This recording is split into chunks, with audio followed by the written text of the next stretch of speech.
बिस्मिल्लाहिर्रहमानिर्रहीम अल्लाहुम्मा सल्लि अला मुहम्मद व आले मुहम्मद। नहायत अफसोस के साथ इस मौजू को डिस्कस कर रहा हूँ कि पाकिस्तान में सोबराज अस्पताल कराची में एक मसीही नर्स की तौहीन की गई और उस पर तशद्दुद किया गया, और ये कहकर तशद्दुद किया गया कि इसने तौहीन रिसालत की है। तो कभी एक बैंक मैनेजर को, मुसलमान को, बरेलवी को कत्ल कर दिया जाता है और उसके बाद कहा जाता है इसने तौहीन रिसालत की। तो कभी मशअल खान, एक जवान को कत्ल कर दिया जाता है और कहा जाता है इसने तौहीन रिसालत कर दी। तो कभी आसिया बीबी को कत्ल करने की बात होती है कि इसने तौहीन रिसालत कर दी। और कभी अगर सलमान तासीर साहब ये कह दें कि तौहीन रिसालत का कानून मिसयूज हो रहा है, उन्होंने तौहीन रिसालत नहीं की थी बल्कि ये कहा था ये कानून मिसयूज हो रहा है, तो फिर उन्हें कत्ल कर दिया गया और उनके कातिल को मुजाहिद बना दिया गया। तो कभी हम देखते हैं कि तौहीन रिसालत के नाम पर एक 4 साल के बच्चे के सामने एक 4 महीने की हामला खातून को उसके शौहर के साथ ईंटों के भट्टे में डाल के जला दिया गया, यानी शमा बीबी और शहजाद मसीह को। तो कभी हम देखते हैं इस पाकिस्तान में एक बच्ची के जो गलियों की सफाई करती है, उसे यह भी नहीं मालूम कि उर्दू और फारसी और अरबी में फर्क क्या है।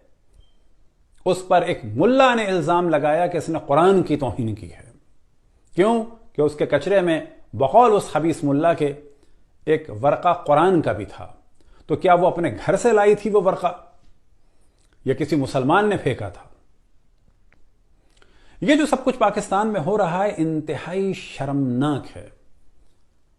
और याद रखें कि जिस माशरे में ये सब कुछ होता है उसकी अगली नस्लें मुर्तद निकलती हैं। याद रखें कि जिस माशरे में ये होता है उनकी अगली नस्लें इस शिद्दत के बाद दीन से निकल जाती हैं। क्या हमें शर्म नहीं आती कि हम दुनिया भर के ममालिक में जाते हैं और वहां के अफराद बगैर तफरीक़े मजहब और दीन मुसलमानों को जगह भी देते हैं, और न ये कि जगह देते हैं बल्कि उन्हें शहरियत देते हैं, और न ये कि फ़कत शहरियत देते हैं बल्कि उन्हें इजाज़त देते हैं कि वो उनके कानून में मुदाखलत करें, उनकी सियासत में आएं, यहां तक कि वजीर बन जाएं।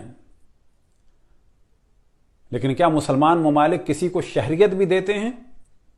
वजीर बनना तो बहुत बड़ी बात है, पार्लियामेंट में जाना तो बहुत बड़ी बात है। बिला तफरीक कोई मुसलमान मुल्क किसी भी हद तक मुसलमान को नेशनलिटी नहीं देता। क्या आपके सामने न्यूजीलैंड की उस वजीर का अखलाक और रवैया नहीं है कि जब मुसलमानों पे हमला हुआ तो उसने सर पे स्कार्फ रखकर मुसलमानों के साथ यकजहती का ऐलान किया? न फकत उसने बल्कि उसकी पूरी कौम ने। क्या आज हम मुसलमान इन मजलूम हिंदुओं और मसीहियों का साथ देने के लिए तैयार हैं?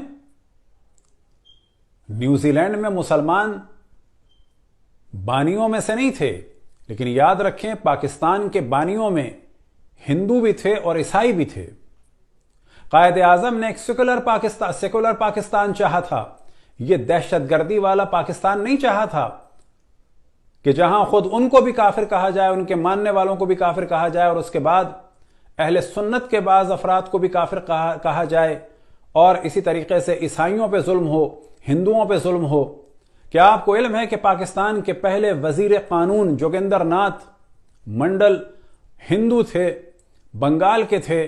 उन्होंने मुसलमानों को सपोर्ट किया और बंगाल आजाद होने में उनका एक दखल था।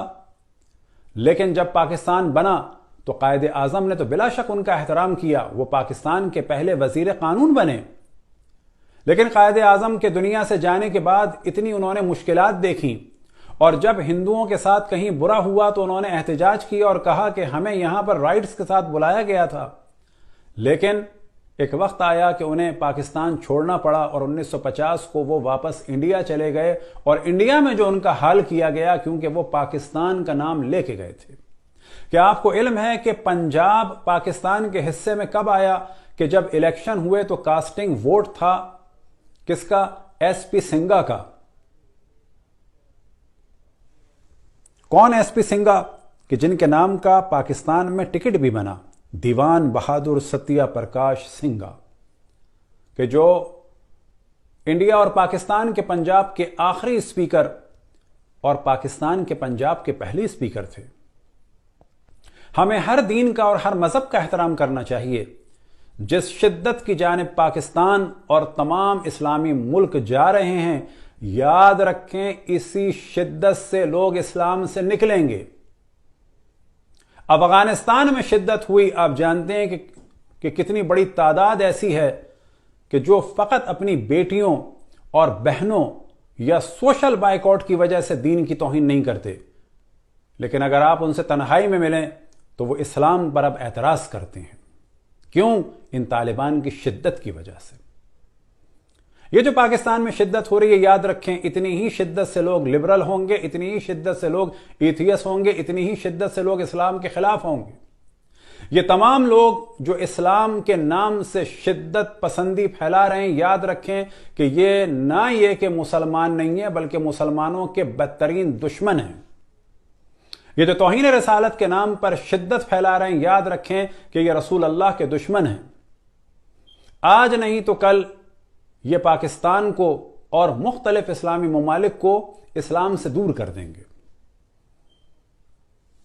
ہماری درخواست ہے تمام مسلمانوں سے، اور خصوصاً حضرت زینب اور حضرت ام کلثوم کے چاہنے والوں سے، کہ جس طرح سے کربلا سے شام جاتے ہوئے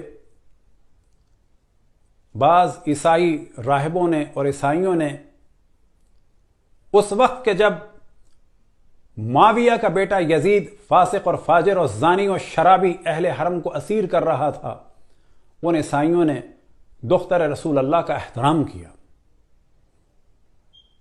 آج بھی ہمیں جہاں پر بھی کوئی مظلوم ہو، چاہے وہ ہندو ہو، چاہے وہ سکھ ہو، چاہے وہ یہودی ہو، چاہے وہ عیسائی ہو، چاہے وہ کسی بھی دین مذہب کا ہو، ہمیں علمی گفتگو کرنی چاہیے، اور اگر کہیں پر بھی کسی پر بھی ظلم ہوتا ہے تو ہمیں اس کی سرپرستی کرنی چاہیے اور اس کے لیے کھڑا ہونا چاہیے۔